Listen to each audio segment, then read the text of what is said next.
American-born hoopers, we have a problem. Remember the days when NBA basketball was dominated by Jordan, Drexler, Bird, Magic, Kareem. There were epic Olympic teams, the Dream Team, the Redeem Team. And basketball was really a American game. Nowadays, if you look on every NBA roster, there's at least 3 guys on each team that contribute, not saying they're the star of the team, but contribute in a major way on each roster. The top players in the league now are foreign-born players. If you look at the MVPs since 2018, Joel Embiid, Nikola Jokic, Giannis Antetokounmpo. If you look at one of the best players in the world right now, Luka Doncic, he just had 43 last night. The game has moved away from the way that we once remembered it. It's no longer the showcase league where you can come in, show some AI handles, Carmelo Anthony, ball behind the head, right? Size up your defender for 10 seconds before you score. That's not really the game anymore, right? The game is more so getting simplified. And that's what I think a lot of young players and people in our country, when I say our country, I mean America because I was born here. You know, a lot of people don't think that I represent the American basketball players playing in America well enough. Maybe I could do a better job of that, but at the same time, I call it like I see it, man. I believe that I'm one of the last truth tellers in basketball, right? Everybody's either trying to oppose too hard to everything that's going on, or they're trying to appeal too much to NBA players or NBA coaches. Maybe they want to get a job on the team. I don't know what the case is. But I'm somewhere in the middle just telling the truth. And the truth is, the writing is on the wall. American players are getting phased out. Let me tell you how. It's kind of dope that I have this perspective that I have because I played pro basketball overseas for 9 years. And in many different countries, you know how it goes overseas. You're pretty much signing 1 year deals. So I signed 9 different contracts to play in 5 different countries. And if you didn't know that, then you need to follow my channel because that's something that you should know. And that's something that you should follow. But, anyways, it's kind of in reverse what I go through when I'm there for the international players when they come here, right? When I'm overseas, I'm the import guy. I'm the guy that doesn't speak the language in the locker rooms. I'm the guy that has the culture shock when I'm going there. I'm the guy that has to adjust the way that I play, the way that I've been taught to play, and adjust it to their systems and how they want me to play. So it's the same thing for those international guys when they come to America, right? When Luka first came to the Dallas Mavericks, there's no other Slovenians on the team. Yeah, he might know English because he played in a country that's outside of his, and the universal language of the world is English. But he was the one that was getting culture shocked. He was the one that had to learn how to play in the NBA. And ironically enough, and Luka's a great example because his style of play that he was taught is more suited for the NBA than a lot of young players who were just as of a big deal as Luka was back in his day. They were just as big deals here in college and the high school systems, and it didn't pan out the way that a Luka Doncic did. The flash that you would find on a hoop mixtape, ball is life, high school phenom mixtape is something that doesn't really get you to the next level anymore. Maybe back in the day, you know, guys like Rafer Alston and guys like Jamal Tinsley, Stephon Marbury. Those guys can be seen as serious players because of the flash and the style in which they would be effective in the game, but that really can't be rewarded. So if you look at Luca's game, it's a super complex game, right? He's got pretty much every tool in the shed. He can score at the basket. He's strong enough to fend off defenders on his way there. He can pull up from two. He's got the middies. He's got post ups.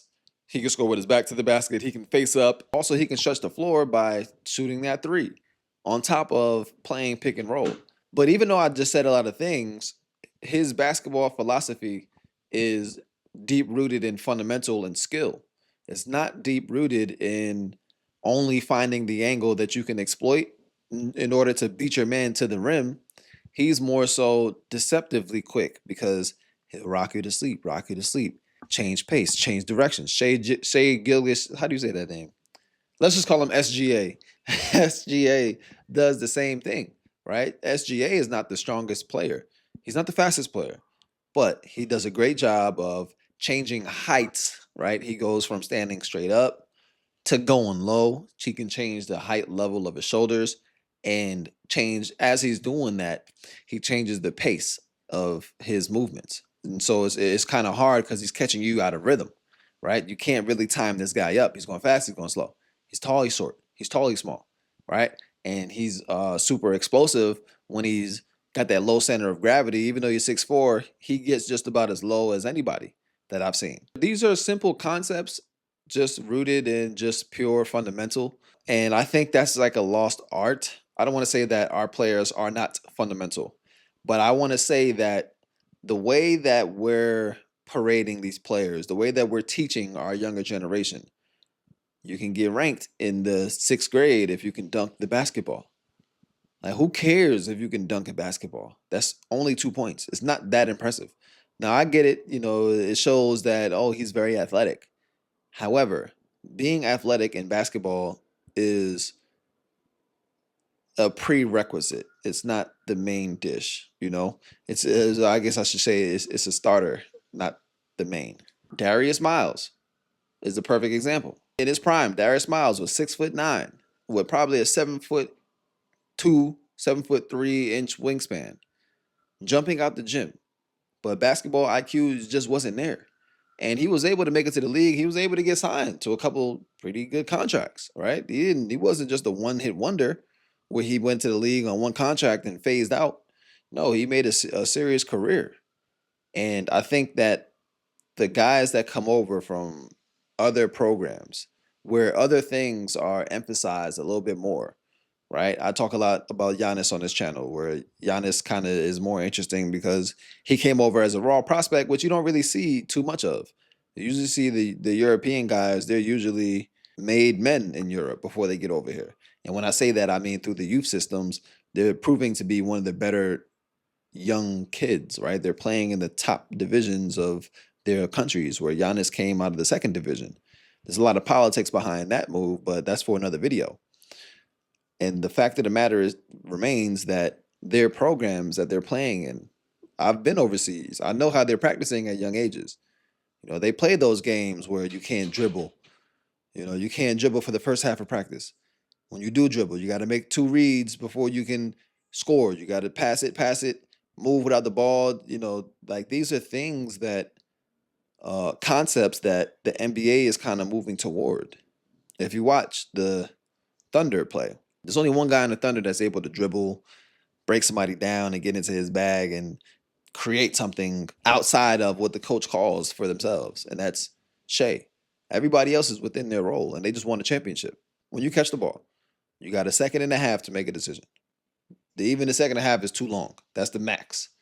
You're going to pass it, or you're going to shoot it, or you're going to drive to the basket. These are just the basic concepts. Passing that ball around until we get a great shot. Who can pass up on a good shot to get a great shot? Wemby just had a great quote where he said, "I'll pass up a shot that I can make in my sleep to give it to my teammate for a shot that he can make with his eyes closed," or something like that. I might have messed it up, but the fact of the matter is trusting your teammates, playing within the system, right? That's the lost art. AAU, now everybody has a take on AAU, right? AAU is the worst thing in the world all of a sudden. I don't think it's that bad. I definitely don't think that it's the kids' fault. I think it's what we're letting the kids get away with as the coaches, the trainers, the parents of these kids.